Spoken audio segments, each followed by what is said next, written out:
Okay, so we are going to draw candy. If you want, it can be Halloween candy. If you're not into Halloween, then it can just be a drawing of candy. So I'm going to put up some images of different candy bars and different candy, and I want you to pick how you want it designed, how you want to lay it out on this paper. So it does not have to be like mine.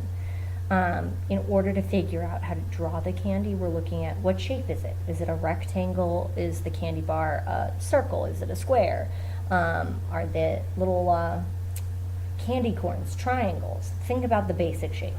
And then I also want you to think of how they're aligned. I don't want 4 candy bars sitting perfectly next to each other. I want, we're thinking about our principles of design, principles of movement and rhythm. We want your eye to kind of go across the page with some movement, which means I don't want them all facing the exact same direction. I want some of them, lying this way and some lying this way. Think about diagonals, right? I want some upside down maybe. Maybe you could have one like the M&M's bag ripped open and M&M's coming out. But I don't want them all to be straight facing the exact same way, because think about when you dump out a bag of candy, some are going to be this way, some are going to be this way, some might be upside down and you see the back of the package. So keep that in mind. Basically, you're just going to figure out what you want where, and think about size, right? So like if I'm doing a full Snickers bar is basically a rectangle, and then it's got those 2 little things on the end that you kind of rip, that you use to rip open the candy bar. And maybe I'll do a Kit Kat bar down here, which is also a rectangle, but a different, shape rectangle. Same thing, it's got the little thing you rip. And maybe going across this corner, and I don't even see it, it's gonna go right off the page, is a bag of M&Ms. And maybe there's candy corn, little triangles everywhere. Now, do I want to put my candy corn this big? No, because candy corn is way smaller than a Snickers bar. So think about that. If your Snickers bar is this big, then our candy corn is going to be this big. I want you to be thinking about sizes and proportion. How big is something next to something else? Maybe you'll do some of those little minis. So like instead of a full Crunch bar, you do a little mini one that they give out on Halloween, or like a little mini Skittles bag, or a mini Reese's bag, or a Hershey Kiss, or a Red Vine, or think about what candies you want. And after you add in your candies and you figure out where you want them all laying, if you want to make it Halloween themed, you could put in some plastic spiders, some pumpkins, but I want the main picture to be candy.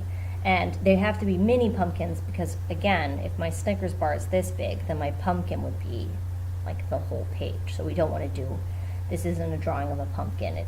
I really do want it to be mainly candy. So once you have them kind of outlined like this, then we're going to go back and start adding in details, okay? So like the Snickers bar has a double outline.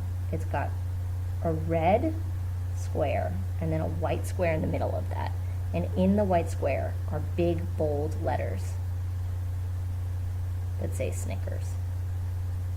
Don't just write Snickers with your regular handwriting. If they're big letters, try and do block letters, okay? If you need to scratch paper to practice block letters, you can. And not all of the packages have the same font, or basically the style of wording. So Snickers is going to look different than M&M's, is going to look different than Kit Kat. So as artists, we have to train our eye to be looking for details, like on Kit Kat. Okay, so on the Kit Kat, the T doesn't have, normally a T would go out this way, like that. It doesn't. It's just a straight line, and it kind of curves, and it only has a little thing going out on one side. It doesn't have it on the other side.